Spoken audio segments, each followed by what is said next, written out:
En ce qui concerne la paix, vous aviez connu le général Baouma. C'était un général congolais, conscient. Mamadou Ndala, un colonel conscient. Et vous savez ce qu'ils ont fait quand ils avaient le mandat de paix dans le Nord Kivu.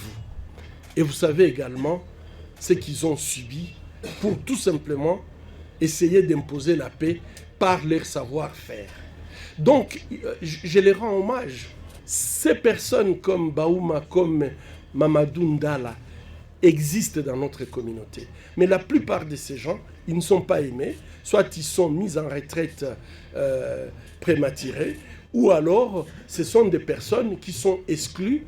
Aujourd'hui, nous avons plein de généraux qui sont des généraux sans fonction.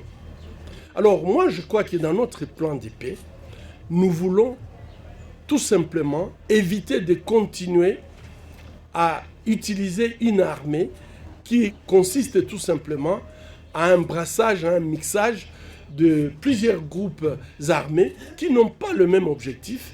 Beaucoup, le problème de notre sécurité, le problème de la paix de notre pays, ce n'est pas leur priorité. Leur priorité serait ailleurs.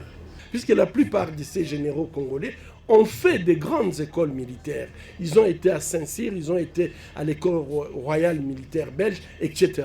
Mais quand vous voyez ce qu'on leur paye, s'ils ne sont pas proches de ceux qui sont au pouvoir, c'est ridicule. Et nous voulons mettre fin à cela pour avoir une armée où les gens seront plutôt applaudis pour l'excellence qu'ils peuvent montrer au niveau de l'armée et réprimer ceux-là qui ne feront pas leur travail correctement. Et ça va passer par la formation. Mais cette formation, on va faire appel à tous ces officiers supérieurs qui ont une grande expérience et qui sont des Congolais. Et donc moi, je pense qu'au lieu d'externaliser notre sécurité, donner notre sécurité à des forces étrangères, il faut absolument que cette sécurité, nous puissions plutôt la prendre nous-mêmes en main.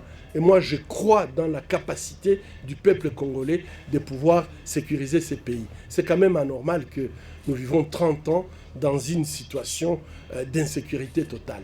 Nos efforts personnels, et ces efforts personnels vont consister à un recrutement dans 145 territoires qui composent la République démocratique du Congo, de jeunes gens qui seront recrutés sur la base de leur patriotisme et qui vont être mis dans des centres de formation où